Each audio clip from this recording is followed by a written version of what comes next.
رمضان کا مہینہ ہے اور آج 10ویں تراویح میں قرآن مجید مکمل ہوا ہے، جو کہ اللہ تعالیٰ کا بہت بڑا انعام ہے۔ بیان بھی آپ سنتے رہتے ہیں اور آپ کو معلوم بھی ہے کہ رمضان کی فضیلت کیا ہے، رمضان کا مرتبہ اور مقام کیا ہے۔ آپ کو یہ بھی معلوم ہے کہ قرآن مجید کی عظمت کیا ہے، قرآن مجید کا مقام اور مرتبہ کیا ہے۔ ساری باتوں کا نچوڑ کہ ساری دنیا کی کتابیں ایک طرف، ساری دنیا کی پڑھائی ایک طرف، ساری دنیا کی تعلیمی سلسلہ اور ایجوکیشن سسٹم ایک طرف، اور قرآن مجید کی تعلیم کا نظام ایک طرف۔ ساری کتابوں کو، ساری تعلیم کو، سارے سسٹم کو ایک طرف رکھ دیا جائے اور قرآن مجید کی تعلیم کو ایک پلڑے میں رکھ دیا جائے تو بھی سب سے بھاری پلڑا قرآن مجید کی تعلیم کا ہوگا۔ وہ معصوم بچے، وہ معصوم بچیاں جو مدرسوں کی چٹائیوں پر، ٹاٹ پر بیٹھ کر قرآن مجید پڑھتے ہیں، وہ اساتذہ جو مصلی پر بیٹھ کر قرآن مجید پڑھاتے ہیں، یقیناً ان کا مقام کوئی کمتر نہیں ہے۔ دنیاوی تعلیمات میں ہم دیکھیں تو شاندار کلاس روم بھی ہوتے ہیں، بہترین تپائیاں، کرسیاں، ڈائز وغیرہ، لیکن مدرسوں میں آپ جائیں گے بالکل آپ کو بچے بیٹھے ہوئے، اساتذہ بھی آپ کو فرش پر بیٹھے ہوئے نظر آئیں گے۔ کوئی شاندار قالین نہیں، بہترین کرسی نہیں، کوئی عمدہ ڈائز نہیں، بلکہ وہی لکڑیوں کی تپائیاں، زمین کے اوپر مصلی بچھایا، اور کوئی اے سی نہیں، کوئی شاندار ایئر کنڈیشن سلسلہ نہیں۔ پنکھے بھی مل جائیں تو بہت بڑی بات ہے، انورٹر مل جائے تو بہت بڑی بات ہے، لیکن اللہ تعالیٰ انہی اپنے چھوٹے چھوٹے معصوم بچوں سے وہ کام لیتا ہے کہ اللہ ان کے سینوں میں قرآن مجید کو محفوظ کر دیتا ہے۔ لاک ڈاؤن کا زمانہ ہم سب نے دیکھا ہے، ایسے ایسے نمونے سامنے آئے کہ بچوں نے 4 مہینوں میں قرآن مجید کو حفظ کر لیا۔ ایک نام آتا ہے ہمارے اکابر میں فخر المحدثین حضرت مولانا فخر الدین صاحب مراد آبادی کا، جو اصل میرٹھ کے تھے، مراد آباد جا کر رہنے لگے تھے، دارالعلوم دیوبند میں بخاری شریف پڑھایا کرتے تھے۔ وہ فرماتے ہیں، سننے کا واقعہ ہے، وہ فرماتے ہیں کہ میں جے پور گیا اپنے ماموں کے یہاں، وہاں پر میرے ماموں رہتے تھے، اور میں قرآن مجید کا حافظ نہیں تھا۔ رمضان قریب تھا، میں نے وہاں مسجد میں جا کر نماز پڑھی تو بچوں نے شور مچا دیا، لوگوں نے، بھائی ہر سال علم ترا سے تراویح پڑھتے تھے، اس سال تو قرآن مجید سننے کو ملے گا، اور میں حافظ بھی نہیں تھا۔ لوگوں نے مجھے حافظ سمجھا اور حافظ سمجھ کر کے شور کر دیا، بھائی ہر سال تو علم ترا سے تراویح سننے کو ملتی تھی، اب کہ تو قرآن مجید سننے کو ملے گا۔ گھر آئے اور کہ اب خود اپنا واقعہ بیان کرتے ہیں، وہ بڑے محدث ہیں، بخاری شریف دارالعلوم میں پڑھائی ایک زمانے تک، شاہی مراد آباد میں ایک زمانے تک بخاری شریف پڑھائی، شیخ الاسلام مولانا حسین احمد مدنی کے خاص شاگردوں میں ہیں، دارالعلوم دیوبند کے بڑے استاد۔ وہ فرماتے ہیں کہ میں گھر آیا، آ کر کے میں نے ماموں سے تذکرہ کیا کہ ماموں تو بڑا مسئلہ ہو گیا ہے، میں حافظ نہیں، اور بچوں نے شور مچا دیا کہ میں حافظ ہوں، قرآن مجید تراویح میں سناؤں گا۔ فرماتے ہیں کہ میں تہجد میں اٹھا اور میں نے اللہ سے دعا کی، اے اللہ اب میری عزت تیرے ہاتھ میں ہے، لوگوں نے مجھے حافظ کہہ دیا، اب میں تیرا قرآن تراویح میں ضرور سناؤں گا۔ فرماتے ہیں میں روزانہ سحری سے لے کر افطار تک 1 پارہ حفظ کرتا تھا اور تراویح میں سنا دیا کرتا تھا۔ 29 دن میں میں حافظ بھی بن گیا اور میں نے تراویح میں پورا قرآن مجید سنا بھی دیا۔ آپ مجھے بتلائیں دنیا میں ہے کوئی ایسا انسان کتنا ہی ذہین ہو، دنیا کی کوئی کتاب انسان اپنے حافظے میں محفوظ نہیں کر سکتا، اور کر بھی لے گا 2 دن 3 دن کے بعد بھول جائے گا، لیکن قرآن مجید وہ کتاب ہے کہ 60 سال کا حافظ ہو جائے، 70 سال کا ہو جائے، قرآن مجید سینوں میں محفوظ رہتا ہے، بشرطے کہ قرآن مجید کا حافظ روزانہ اس کی تلاوت کرتا رہے، اس کو پڑھتا رہے، سننے سنانے کا معمول بناتا رہے۔ تو اب یہ بتلائیے، جس شخص کے سینے میں اتنا عظیم اور مقدس کلام ہو، جس شخص کے سینے میں اتنا اللہ کا سب سے اعلیٰ کلام اور پیارے پیغمبر علیہ السلام کا سب سے بڑا معجزہ جس کے سینے میں ہو، اس سے محبت کرنا بنتا نہیں بنتا؟ کرنی چاہیے محبت یا نہیں؟ اور جب انسان کسی سے محبت کرتا ہے تو محبت کا اظہار بھی کرتا ہے۔ آپ اپنے ماں باپ سے محبت کرتے ہیں، اپنی محبت کا اظہار کرتے ہیں، اپنی اولاد سے محبت کرتے ہیں، اس سے محبت کا اظہار کرتے ہیں، اپنے بیوی سے محبت کرتے ہیں، اس کا اظہار کرتے ہیں، یہاں تک کہ نعوذ باللہ اگر کسی کو کسی سے ناجائز محبت ہو جائے اس کا بھی انسان کبھی کبھی اظہار کر دیتا ہے، جو کہ غلط ہے۔ لیکن جائز محبت، سنت والی محبت یہ ہے ہم اس شخص سے محبت کا اظہار کریں جو ہمارے ایمان کی بقا کا ذریعہ ہے، جو ہمارے بچوں کو کلمہ سکھا رہا ہے، جو ہمیں تراویح میں قرآن سنا رہا ہے اور جو قرآن مجید کا حافظ ہے۔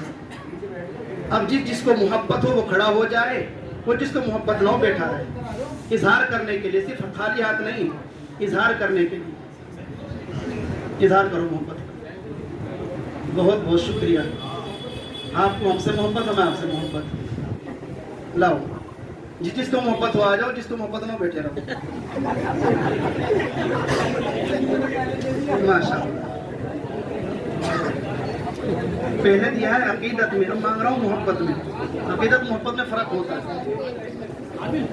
ماشاء اللہ، یہ رمضان کا مہینہ علماء سے، حفاظ سے محبت کے اظہار کا طریقہ اور اس کا مہینہ ہے۔ 10 روپے سے محبت کا اظہار کرو، لیکن کرو، جلدی سے آ جاؤ۔ کم ہی محبت کر رہا ہے، کم ہی لوگوں کو محبت ہے، زیادہ کو نہیں ہے۔ ماشاء اللہ، جلدی جلدی جی، دل سے کرو، دل سے نہیں، دل سے۔ ماشاء اللہ، اللہ آپ کی محبت کو سلامت رکھے، اللہ آپ لوگوں کو خوشیاں نصیب فرمائے، اللہ آپ لوگوں کی نسلوں میں قرآن مجید کے حفاظ پیدا فرمائے، اللہ آپ لوگوں کی نسلوں میں دین کے وارثین، انبیاء کرام کے وارثین پیدا فرمائے۔ جلدی جلدی آ جائے، آخری وقت ہے، آخری لمحہ ہے، سال میں ایک مرتبہ موقع آتا ہے، پتہ نہیں اگلے سال کون زندہ رہے، کون اللہ کو پیارا ہو جائے۔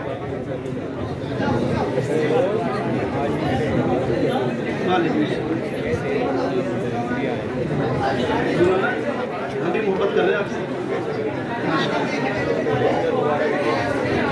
لاؤ آپ کو لاؤ،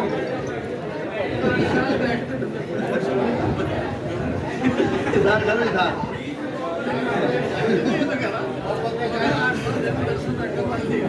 ماشاء اللہ، لائیے، جزاک اللہ، آپ کی طرف سے ماشاء اللہ، لائیے لائیے، اللہ آپ لوگوں کو جزائے خیر نصیب فرمائے، اللہ آپ کی اس محبت کو سلامت رکھے۔ یہ تو صرف ایک جذبہ ہے، ورنہ اتنی تو ہمیں امید بھی ہے اور اللہ کی ذات پر بھروسہ بھی ہے کہ ایک مسلمان دوسرے مسلمان سے بہت محبت کرتا ہے، بہت محبت کرتا ہے، اور اپنے علماء سے، اپنے اماموں سے، اپنے حفاظ سے، اپنے استاذوں سے تو ہر مسلمان محبت کرتا ہے۔ یہ تو میں نے ایک محبت میں سے لطیفہ کہہ دیا تھا، ورنہ آپ کی محبت میں کوئی شک نہیں ہے۔ اللہ آپ کی محبت کو سلامت رکھے، برقرار رکھے اور اس میں مزید اضافہ فرمائے۔ دوسری بات عرض کرنے کی یہ ہے، بیٹھ جاؤں ڈاکٹر صاحب، بیٹھ جاؤں۔ دوسری بات عرض کرنے کی یہ ہے کہ خاموش ہو جاؤ 2 منٹ کے لیے۔ جس جگہ ہم نے قرآن مجید سنا ہے، اس جگہ کا نام کیا ہے؟ مدرسہ۔ مدرسہ عربی میں اسکول کو بھی کہتے ہیں، اور جہاں پر دینی تعلیم ہوتی ہے اس کو بھی کہتے ہیں۔ مدرسے کے معنی آتے ہیں سبق پڑھنے کی جگہ، عربی میں سبق کو کہتے ہیں، لیسن کو کہتے ہیں درسن، درسہ یدرسو درسن، پڑھنا سیکھنا، مدرسہ سیکھنے کی جگہ۔ وہ اسکول ہو اس کو بھی مدرسہ کہتے ہیں، اور وہ دینی مدرسہ ہو جیسا کہ یہ اس کو بھی مدرسہ کہتے ہیں۔ دوسری بات ہمیں یہ بتلاؤ کہ جن حافظ قرآن نے، جن مولانا نے ہمیں قرآن مجید سنایا ہے، یہ کہاں سے بن کر کے آئے ہیں؟ مدرسے سے پڑھ کر کے آئے ہیں۔ اور آج بھی دنیا میں جہاں جہاں حفاظ ہیں وہ سب کے سب کہاں پیدا ہوتے ہیں؟ مدرسوں میں پیدا ہوتے ہیں۔ گویا اگر دنیا میں قرآن مجید محفوظ ہے، اگر آج قرآن مجید باقی ہے، اس کی سب سے بڑی بنیادی وجہ مدرسہ ہے۔ اسی لیے حضرت مولانا سید ابو الحسن علی میاں ندوی رحمۃ اللہ علیہ نے لکھا ہے کہ مدارس اسلامیہ ایک طریقے کا بجلی پاور ہاؤس ہے، جہاں سے پورے محلے میں، پوری بستی میں بجلی پہنچتی ہے، ایمان کی بجلی۔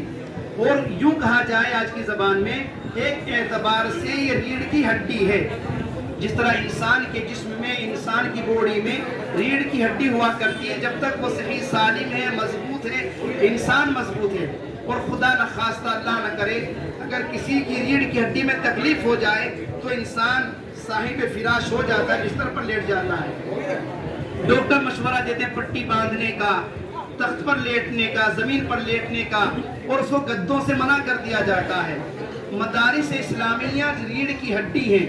اللہ نہ کرے اگر مدارس اسلامیہ کمزور پڑ گئے اور مدارس اسلامیہ کمزور ہو گئے تو صرف مدارس کمزور نہیں ہوں گے بلکہ اسلام کمزور پڑ جائے گا، قرآن کمزور پڑ جائے گا، ہمارے بچے کمزور پڑ جائیں گے، ہمارے بد نسلوں میں دین کے حفاظ، قرآن مجید کے حفاظوں کی تعداد میں کمی آ جائے گی. اس لیے مدرسوں کا خیال کرنا. ادھر دیکھو میری طرف، بالو شاہی بھی کھاتے رہو، ادھر بھی دیکھتے رہو، سنتے بھی رہو، لیکن شور مت کرو، منہ میٹھا کرتے رہو اور میٹھی میٹھی باتیں سنتے بھی رہو، کان بھی میٹھے ہوں، زبان بھی میٹھی ہو. ہم مدارس اسلامیہ کا خیال کریں، اور خیال کرنے کے دو طریقے ہیں. ایک طریقہ تو یہ ہے کہ اللہ تعالیٰ نے اتنا بڑا مدرسہ ہمیں دیا ہے. دلی جیسے شہر کے اندر اتنا بڑا مدرسہ ہونا معمولی بات نہیں ہے. 50 گز میں، 40 گز میں آپ کو اوکھلا میں چلے جاؤ، بٹلہ ہاؤس میں جاؤ، شاہین باغ میں جاؤ، لوگوں نے ایک فلیٹ 50 گز کے رینٹ پر لے کر کے مدرسے چلا رکھے ہیں. الحمدللہ آپ کا مدرسہ کوئی رینٹ پر نہیں ہے، اپنی ذاتی پراپرٹی اور زمین ہے مدرسے کی. کوئی مسئلہ نہیں کرایہ دینے کا. ہمیں کرایہ نہیں چاہیے آپ لوگوں سے، ہمیں صرف دو چیزیں چاہیے. ایک، ہمیں آپ سے بچے چاہیے، اور بچوں کے ساتھ ساتھ ہمیں مدرسے کے لیے مالی تعاون بھی چاہیے. یہ دو چیزیں ہمیں چاہیے. پہلے بالو شاہی بات کو بات میں کریں. کیا فائدہ بول رہے ہیں؟